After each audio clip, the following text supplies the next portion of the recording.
जय श्री राम। यह एक घरेलू परिवेश पर आधारित कहानी है जो हमें रिश्तों की अहमियत और बड़ों के प्रति हमारे व्यवहार पर सोचने को मजबूर करती है। एक छोटी सी शहर में एक मध्यवर्गीय परिवार में राहुल अपने माता और पिता और पत्नी के साथ रहता था। राहुल शहर की एक बड़ी कंपनी में मैनेजर था और अपनी व्यस्त जीवन शैली में बहुत मशगूल था।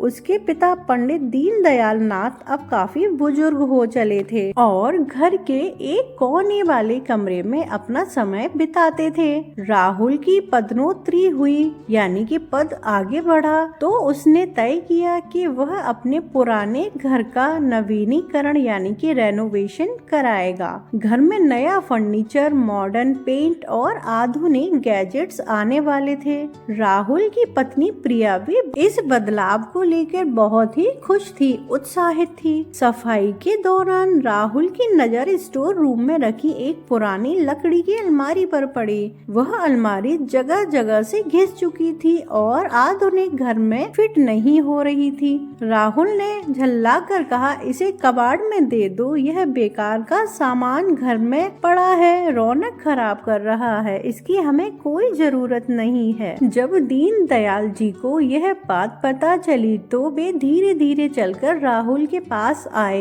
उनके कांपते हुए हाथों से उन्होंने धीमी आवाज में कहा, बेटा यह अलमारी तुम्हारी दादी की है, इसमें हमारी जिंदगी की वो कई सारी यादें जुड़ी हैं, इसे मत फेंको, चाहे तो मेरे कमरे में रखवा दो। राहुल को बहुत गुस्सा आया। उसने कहा, पिताजी आप पुरानी चीजों को पकड़कर क्यों बैठे रहते हो? यह घर अब नया बन रहा है और यह कचरा यहाँ नहीं रहने वाला। पिता चुपचाप अपने कमरे में चले गए। उनकी आंखों में नमी थी लेकिन राहुल अपनी ही धुन में मस्त था। अगले दिन कबाड़ी को बुलाने से पहले राहुल ने सोचा कि अलमारी खाली कर दे। जैसे ही उसने नीचे का दरवाजा खोला उसे एक पुराना सा लाल कपड़ा मिला। उसके अंदर कुछ मुड़े तुड़े कागज और एक पुरानी डायरी रखी थी। राहुल ने जिज्ञासावश डायरी खोली। वह उसके पिता की पुरानी डायरी थी। उसमें एक पन्ने में लिखा हुआ था, आज राहुल का स्कूल में पहला दिन था, फीस भरने के लिए पैसे कम पड़ गए, इसीलिए मैंने अपनी घड़ी बेच दी और पुरानी साइकिल से